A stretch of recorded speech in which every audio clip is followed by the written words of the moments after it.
Taliban are not alone in this. They are backed by Pakistan. They are backed by Pakistan military, intelligence and diplomatic service.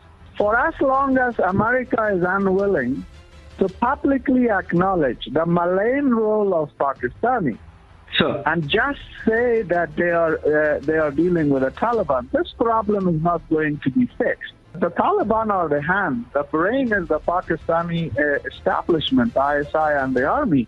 Quraishi these days is clearly acting as the foreign minister of the Taliban, trying to charm the world that they have changed.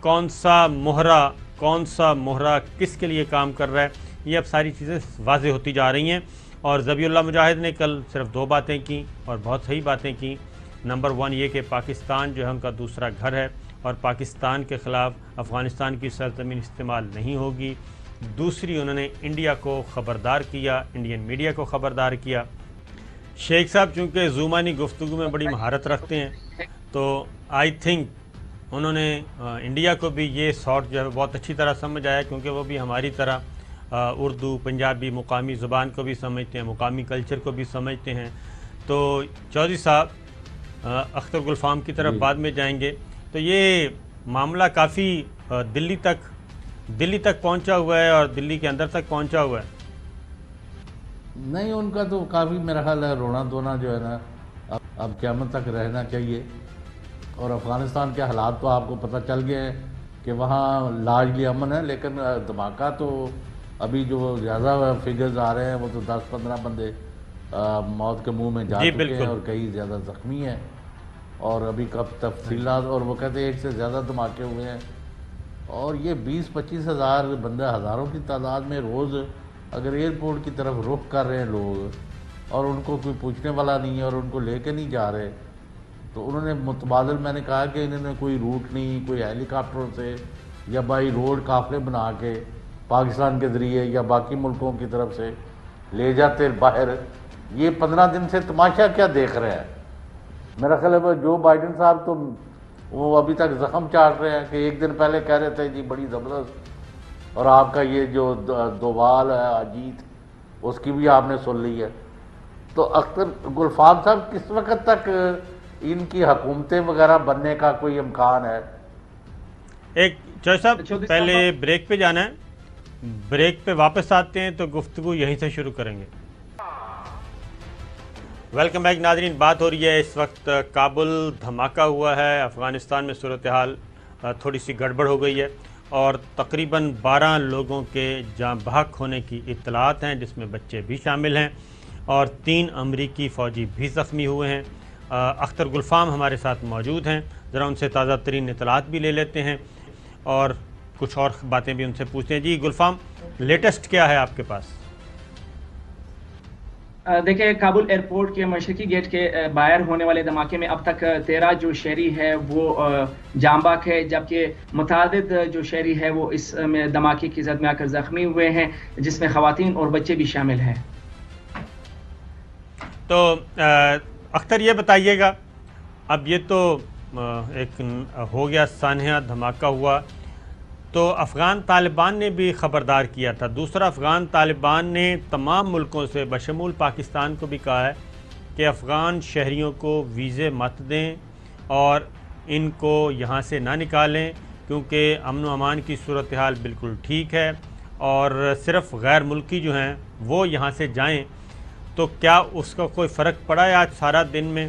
غیر ملکی خاص طور پہ افغانیوں کے انخلاء میں اس کا process سست ہوا ہے؟ بالکل صابر بھائی، آج جب ہم کابل ایئرپورٹ کے اطراف میں موجود تھے، آج تو پاکستان ایمبیسی نے جو ہے وہ فزیکلی ویزا دینے سے بالکل جو ہے وہ بند تھا۔ فزیکلی ویزا کسی بھی افغان شہری کو نہیں دیا گیا، جبکہ جو آن لائن ویزا سسٹم تھا وہ جاری تھا۔ جبکہ کابل کے ایئرپورٹ کی اگر ہم بات کریں تو وہاں پہ جو ان کا رفتار تھا، سسٹم تھا، بڑا سلو تھا، بڑا ایزی تھا، یعنی گھنٹے میں 1-2 شہریوں کو اگر ایئرپورٹ کے اندر ان کو چھوڑا جاتا تھا، باقی ان کو روکتے تھے، وقتاً فوقتاً ہوائی فائرنگ کرتے تھے تاکہ ان کو منتشر کیا جائے، لیکن افغان جو شہری تھے جو وہاں پہ موجود تھے ان کی ایک جمع غفیر تھی اور وہاں جانے سے بزد تھے۔ اچھا اختر، یہ بھی ہے کہ جو اطلاعات ہیں خاص طور پہ جس میں انڈیا بھی زیادہ شور و غوغا کر رہا ہے اور وہ پھنس بھی چکا ہے، وہ بہت سارے NDS کے جو بھگوڑے لوگ تھے، افسر تھے، ان کو انڈیا لے کے گیا ہے۔ جن جہازوں پہ اسلحہ لے کے آیا تھا، واپسی پہ ان پہ اس طرح کے کچھ افغان فوج کے جو بھگوڑے جو NDS اور را کے لیے کام کرتے تھے وہ ان کے ساتھ گئے ہیں۔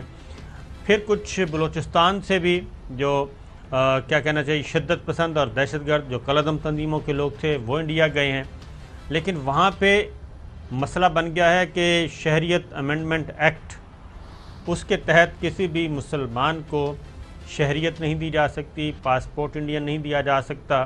تو وہاں پہ ایک اور مصیبت بنی ہوئی ہے. تو اس کے بارے میں بھی کوئی آپ کے پاس اطلاعات ہیں کہ افغان طالبان اس کو کس طرح دیکھ رہے ہیں؟ سب سے پہلے میں بات کروں گا صابر بھائی، دیکھیں انڈین گورنمنٹ اور انڈین میڈیا کے پیش میں تو ظاہری بات ہے مڑوڑ اس وجہ سے بھی ہے کہ قاضی ذبیح اللہ مجاہد جو مرکزی ترجمان امارت اسلامی کے، انہوں نے جس طرح کے کہا کہ پاکستان ہمارا دوسرا گھر ہے اور وہ اپنی سرزمین کو کبھی بھی پاکستان کے خلاف استعمال کرنے نہیں دے گا. پچھلے 20 سال سے را نے جو کرنا تھا ملین اور جتنے ملین اور ڈلین جو ان کے ڈالرز انہوں نے خرچ کیے تاکہ وہ بلوچستان میں دہشت گردی کو فروغ دینے کے لیے، کراچی میں دہشت گردی کرنے کے لیے، وہ سارے ناکام ان کی جو ہے وہ ہو گئے ہیں. اور یہاں سے اپنا بستر بوری بستر باندھ کے جو ہے وہ واپس جو ہے وہ دلی پہنچ چکے ہیں. تو ظاہری بات ہے ان کی چیخ و پکار تو نہ صرف پاکستانی سنیں گے بلکہ عالمی دنیا بھی ان کی چیخ و پکار سن رہے ہیں، کیونکہ کتنی زیادہ تکلیف ہے طالبان کے آنے سے اور امارت اسلامی کے قیام سے. بالکل ٹھیک ہے. اور اب جو لیٹسٹ آ رہی ہیں جی 2 دھماکے ہوئے ہیں، یہ ترک وزارت دفاع نے کنفرم کیا ہے، جبکہ پینٹاگون نے بھی تصدیق کر دی ہے کہ ان کے 3 فوجی جو ہیں وہ زخمی ہیں. اختر گلفام تھے ہمارے ساتھ، بہت بہت شکریہ اختر.